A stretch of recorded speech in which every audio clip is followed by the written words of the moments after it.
He built the stage. He didn't come from the headlines. He came from the mines, not with a golden boot, but with coal dust on his hands and tactics already forming in the dark. Jock Stein didn't ask to be followed. He just knew where football had to go. He didn't lift the badge to his lips. He lifted the players who wore it. He didn't chase the modern game. He made the modern game. He didn't coach stars. He coached men into something more than themselves. 11 players, all born within 30 miles of Glasgow, all ordinary, until he turned them into the Lisbon Lions. He didn't scream on the touchline. He didn't flinch under pressure. He just stood, and the whole stadium adjusted to his stillness. No special treatment, no celebrity aura. Just a voice that every player wanted to hear after the final whistle. And when the end came, it came the only way it could. On the sidelines, one hand in his coat pocket, still watching the game. He didn't walk away from football. He gave his final breath to it. Subscribe if you still believe in the men who led with silence and left with everything in order. Before the noise, before the silver, before the stadium screamed his name, there was only silence and coal. Jock Stein was born in Hamilton on October 5th, 1922. Not into football, into work.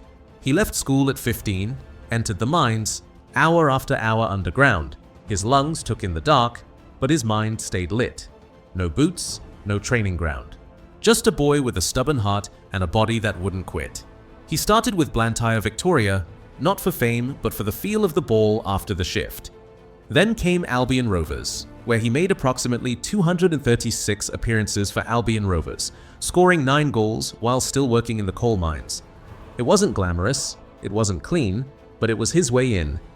In 1950, he left the pit behind, went fully professional with Llanelli Town in Wales. A step forward, not upward, because no one expected a centre-half from the mines to ever play for Celtic, let alone lead them to Europe. But in 1951, they signed him, and a new chapter began. Not for the spotlight, but to serve, to protect. He went on to make 106 appearances for Celtic, scoring 2 goals. Jock Stein didn't ask for the dream. He worked for it, and the dream had no idea what was coming. 1951. He was nearly 30, no longer a prospect. No one thought Celtic needed him. But they signed him anyway. Because some players don't arrive early, they arrive when it matters. Jock Stein walked into Celtic Park like he always did. Quiet, watching, already calculating. He didn't score goals, he stopped them. Didn't run the game, he read it. Every pass, every drift of danger. He moved just enough, never more than needed. In 1953, they lifted the Coronation Cup, a trophy most forgot, but he remembered it as a signal. Then came the double, Scottish League and Scottish Cup in 1953 to 54. His calm became Celtic's spine, but his body had limits. By 1956, his ankles began to break down. And on January 29, 1957, he retired. No farewell tour, no headlines, just silence, until they offered him something new. Coach the reserves. Most would have seen it as a step down. He saw it as the beginning. He hung up his boots and picked up the future. No crowd, no anthem.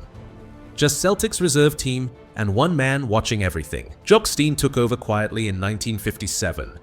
But even then, the players felt it.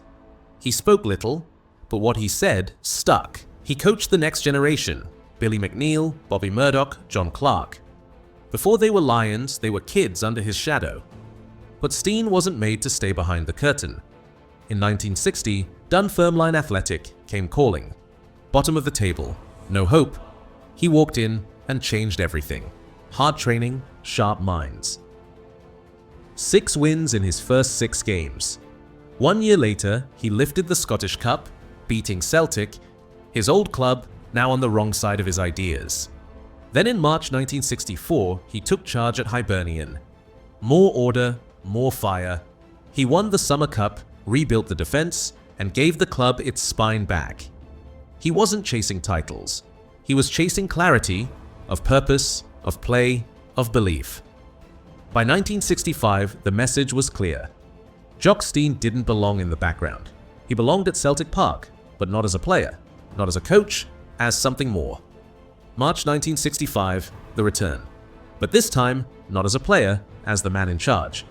No noise, no promises, just presence. Jock Stein stepped into Celtic Park and the whole club stood straighter. First game, 6-0 against Airdrie. A signal, not of celebration, but of what was coming. He wasn't interested in stars. He built teams, men who played for each other. Men who would die for the badge because they believed in the system. He didn't need flair. He needed function. Willie Wallace, Bobby Lennox, Jimmy Johnstone, Bertie Auld. No egos, just warriors with clear roles. The board had doubts.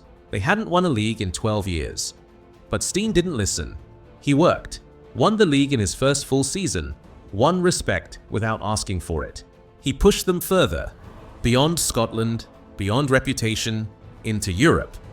He trained mornings, watched reserves in the afternoon, and took notes deep into the night. Celtic weren't rising. They were being engineered. By 1967, they weren't just ready, they were inevitable. And Jock Stein wasn't chasing Europe. Europe was about to meet him. May 25th, 1967, Lisbon. They weren't the favorites. They weren't from Madrid or Milan. They were local lads, every one of them born within 30 miles of Glasgow.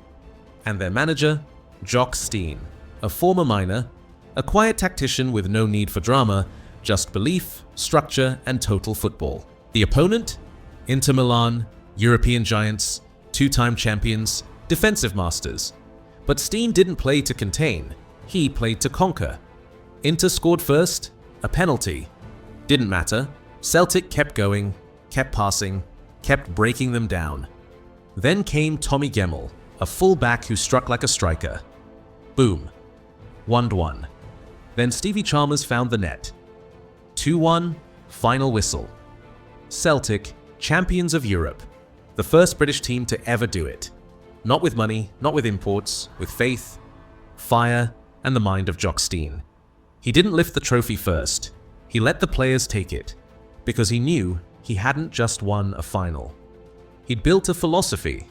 Lisbon was more than a victory. It was a declaration. That football could still belong to working men, local hearts, and the silent genius who shaped them. After Lisbon, there was no ceiling, only expectation. Jock Stein didn't flinch. He raised the bar higher. From 1966 to 1974, Celtic won the Scottish League title 9 times in a row. A run no one believed possible, until it happened. Again, and again, and again. They weren't just dominant, they were precise, relentless, uncompromising. European nights followed, 1969, 1970, deep runs, another final, heartbreak against Feyenoord. But Stein didn't make excuses. He rebuilt, he refined, he refused to let the fire fade. The players came and went. Jimmy Johnstone, Billy McNeil, Bobby Murdoch, his originals aged, but the system still breathed. He was appointed Commander of the Order of the British Empire, CBE, in 1970. Then, in 1975, a moment that shook everything. A serious car crash. Stein survived, but changed. Physically limited. Slower steps.